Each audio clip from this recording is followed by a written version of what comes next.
Every house has a dead zone. You know the one, the corner of the closet you never use, the crawl space behind the guest room, or the attic you haven't opened since moving day. For 2 years, I believed I lived alone in a 3-bedroom Craftsman in Portland. I'm a landscape photographer. I spend weeks away from home, leaving the house silent and dark. I always thought that was the appeal. No neighbors, no noise, just me and my gear. But 3 nights ago, I realized that while I was out capturing the world through my lens, someone was in my attic capturing me through theirs. I didn't find them because of a noise. I found them because I ran out of film. And when I went up to the attic to find my vintage stash, I didn't find my boxes. I found a nest. The signs were there for months. I just did what we all do. I rationalized them. It started with the missing groceries. A box of granola bars here, a tin of peaches there. I'm forgetful. I assumed I just left them in the car. Then there was the temperature. My house is old, but the hallway leading to the attic pull-down stairs was always 5 degrees colder than the rest of the floor. I told myself it was just a drafty seal. If you feel a cold draft in a closed hallway, don't check the windows, check the ceiling. As a photographer, I'm sensitive to light. One evening, while sitting in my living room, I saw a tiny rhythmic flicker coming from the ceiling vent.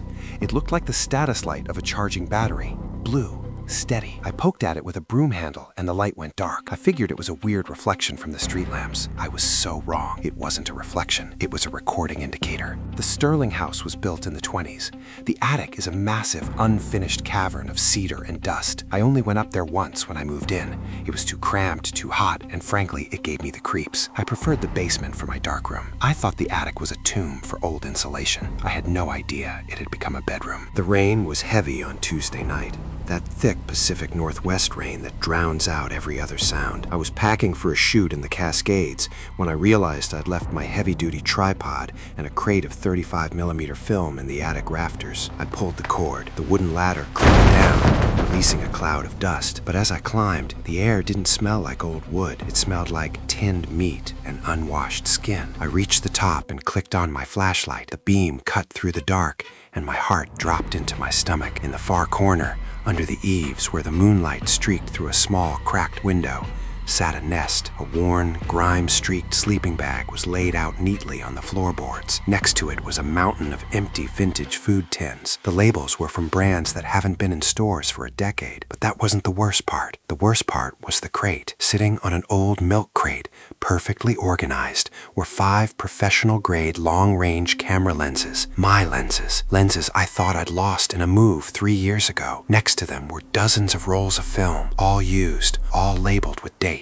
Dates when I was home. Dates when I was sleeping. I walked over to the small window. I realized why he chose this spot. From this specific angle, you can't just see my driveway. You can see directly into the neighbor's master bedroom across the street. I realized I wasn't the only victim. I was just the landlord for a foyer. Then I saw the tripod. It was set up directly over the master bedroom vent. A camera was attached to it.